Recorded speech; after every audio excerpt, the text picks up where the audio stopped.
ध्यानं मूलं गुरोर्मूर्ते पूजा मूलं गुरोर्पादं मंत्रं मूलं गुरोर्वाक्यं मोक्षं मूलं गुरोर्कृपः. सर्व उत्तरांना नमस्कार. मी प्रमोद रेंगे आणि आपण पाहत आहात माझं यूट्यूब चॅनल मोक्षगुरू रामकृष्ण सरस्वती गुरु. आज मी आपल्याकरता 170 क्रमांकाचा व्हिडिओ तयार करणार आहे. आणि आजचा व्हिडिओ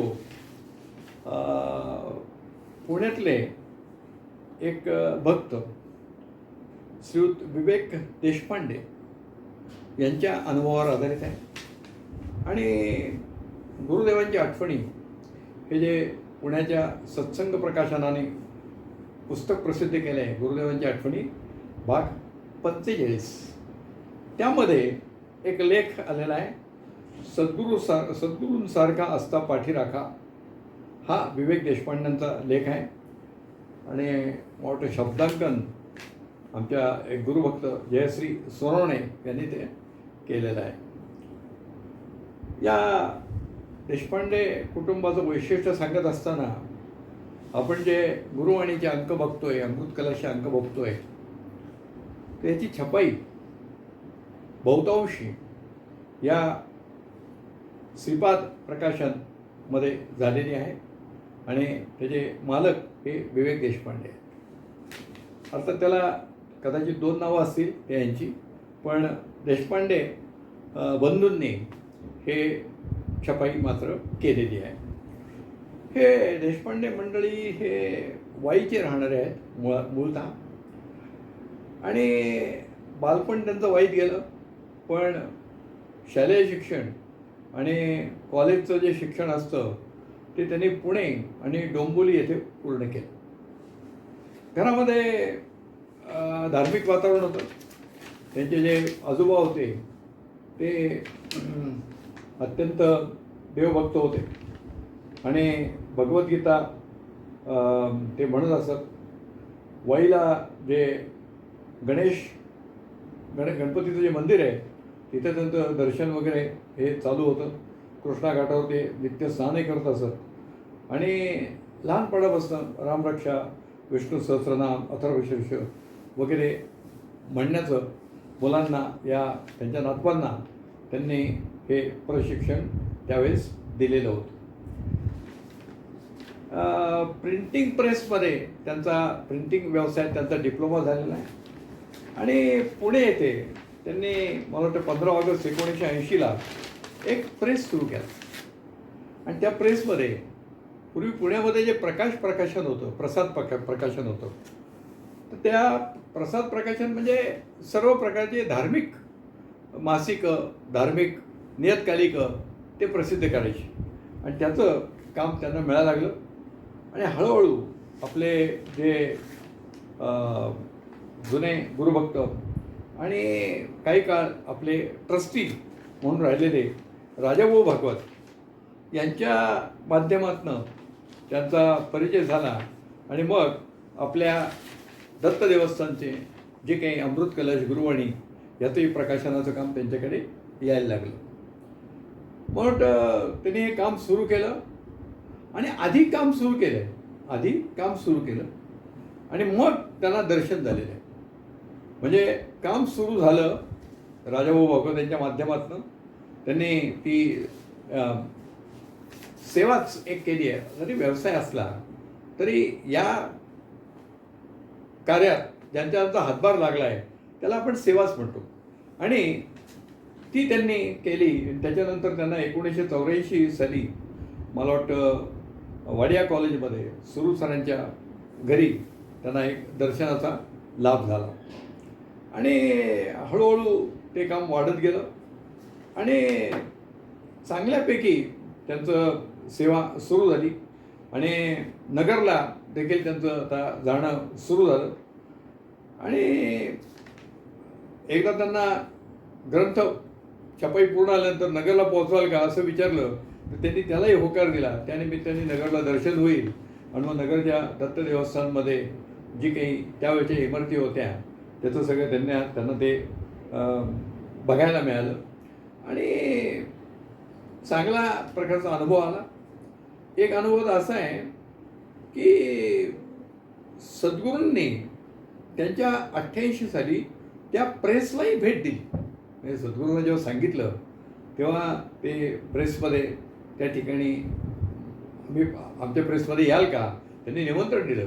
काय असं आहे की आपल्या सद्गुरूंचे चरणकमल आपण जिथे व्यवसाय करतो तिथे लागले तर माणसाला एक जास्त जसं आपल्या घरी आल्यानंतर आपल्याला समाधान असतं तेच व्यवसायामध्ये आहे. काय तर त्या ठिकाणी गुरुदेवांनी 88 साली त्या ठिकाणी प्रेसला गुरुचरण लागले आणि त्यांच्या आनंदात भर पडली. आणि त्या दिवशी त्यांनी एक सद्गुरूंचं छायाचित्र समोर मशीनवर प्रात्यक्षिक करून दाखवलं, छापून दाखवलं. आपले सद्गुरू परमपूज्य रामकृष्ण क्षीरसागर महाराज हे थोडे विनोदी असल्यामुळे त्यांनी ताबडतोब त्यांना म्हटलं, मला तुम्ही आतमध्ये घालून बाहेर काढताय, हा काय प्रकार आहे म्हणे. आता मला काही बोलणं शिल्लक राहिलेलं नाही आहे, कारण ते मशीन हे गोल गोल फिरत असतं, त्यातनं ते करावं लागतं. म्हणजे आपले गुरुदेव स्वतःवर देखील विनोद करायचे, ही त्यांची विनोदी वृत्ती होती. आणि त्याच्यानंतर मला वाटतं 1984 साली त्याच्या आधी 84 साली त्यांनी एक नवीन मशीन घेतलं. 88 साली गुरुदेव त्यांच्या ह्याच्यात आले, पण 84 साली एक नवीन मशीन घेतलं होतं. आणि त्या नवीन मशीनवर उपक्रमास सद्गुरूंनी त्यांना आशीर्वाद दिले होते. आणि त्याच्यानंतर त्या ठिकाणी 18 बाय 23 इंच आकाराचं एक मोठं सद्गुरूंचं एक छायाचित्र त्यांनी त्या ठिकाणी छापण्याचा उपक्रम केला. आणि त्याच्या 1000 प्रती घेऊन ते 26 जून मी सांगायला चुकलं, 3 जून 88 साली गुरुदेव आले आणि 94 साली ते घेतले. इथं 84 चुकून झाले त्यांच्याकडनं, ते 94 आहे. आणि त्याच्यानंतर 26 जून 94 रोजी ते ती सगळी छायाचित्र नगरला घेऊन गेले. आणि मग ते गुरुदेवांना त्यांनी फोटो वगैरे अर्पण केले आणि सगळं सांगितलं की आपल्या आशीर्वादाने आम्हाला नवीन मशीन घेतलं आहे आमच्याकडून. आणि त्याच्यावर देखील एक म्हणजे कसं आहे, यातलं एक वाक्य आहे ते फार महत्त्वाचं आहे. या देशपांडे बंधूंनी असं सांगितलं की आम्ही नवीन मशीन घेतलं, पण नवीन मशीनचा श्री गणरायाचं चित्र छापून करायला पाहिजे, पण आम्ही आपलंच छायाचित्र पहिल्यांदा छापलं आहे. तर म्हणजे त्यांनी आपलं सांगितलं. तर सद्गुरूंनी एक लगेच सांगितलं की गुरूंनाच गणेश म्हणतात आणि गणेशाला गुरु म्हणतात, म्हणजे गुरु आणि गणेश हे दोन्ही एकच आहेत, असं सद्गुरूंनी तिथं त्या ठिकाणी लगेच खुलासा केला. आणि म्हणून आपण आपल्या देवस्थानमध्ये गणेश दत्त गुरुभ्याम असं म्हणतो. म्हणजे हा जो भाग सांगितला आहे गुरुदेवांनी, हा देशपांड्यांना सांगितला असला तरी सर्व भक्तांना लागू आहे. गणपती, गणेश आणि सद्गुरू हे अजिबात वेगळे नाही. मागे मी याच्यावर बोललेलो आहे. म्हटलं देव माझाला किंवा माझी मुलाखत झाली होती तेव्हा मी त्यात हे खुलासा केलेला होता. आणि ते फोटो सद्गुरूंना खूप आवडले. आणि त्याच्यानंतर ते फोटो सद्गुरूंनी त्यांना विचारलं, आता हे फोटो जर तुम्ही मला विकत दिले असतील तर मला तिथे विकत बसावं लागेल. म्हणजे गुरुदेव विनोदी किती होते बघा. असं त्यांनी सांगितलं, हे फोटो आम्ही तुम्हाला दिलेले आहेत. आणि मग ते आपल्या काउंटरवर, त्यावेळेस आपलं जे काउंटर होतं त्या काउंटरवर ते फोटो त्या ठिकाणी ठेवण्यात आले, लोकांच्याकरता उपलब्ध करून दिलेले आहेत. म्हणजे सद्गुरूंचं जे साध्या साध्या बोलण्यातनं काहीतरी ते आपल्याला तत्त्वज्ञान सांगून जातात, तो हा प्रकार या ठिकाणी घडलेला आहे. हे फार मोठं हे आहे. हा अनुभव जो आहे हा या देशपांडे बंधूंना आलेला आहे, तो फार चांगला आहे.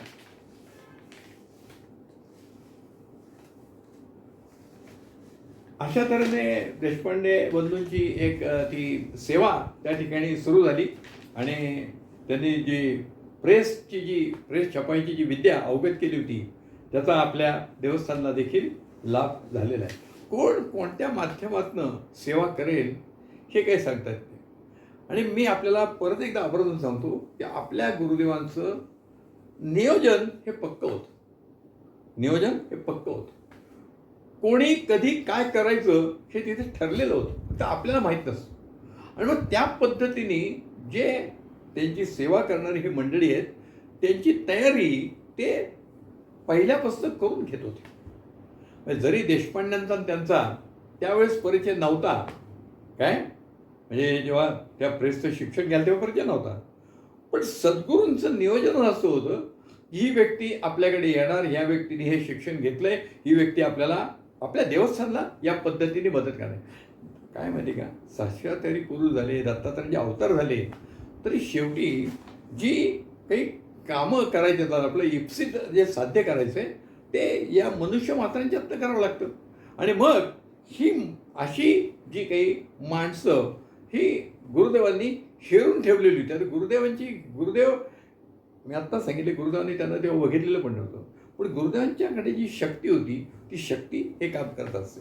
म्हणजे अशा तऱ्हेने लोक तयार करायचे आणि ते आपल्या कामाला देवस्थानच्या कामाला मदत करत होते. हा त्यातला एक भाग आहे. असाच मी आज एक देशपांड्यांचा अनुभव सांगितला. अजून मला वाटतं 2-3 अनुभव त्यांचे माझ्याकडे सांगण्यासारखे आहेत आणि मी ते निश्चितपणे आपल्याला 1-2 व्हिडिओमध्ये निश्चितपणे सांगणार आहे. तर आपण इथे थांबूया. श्री गुरुदेव दत्त.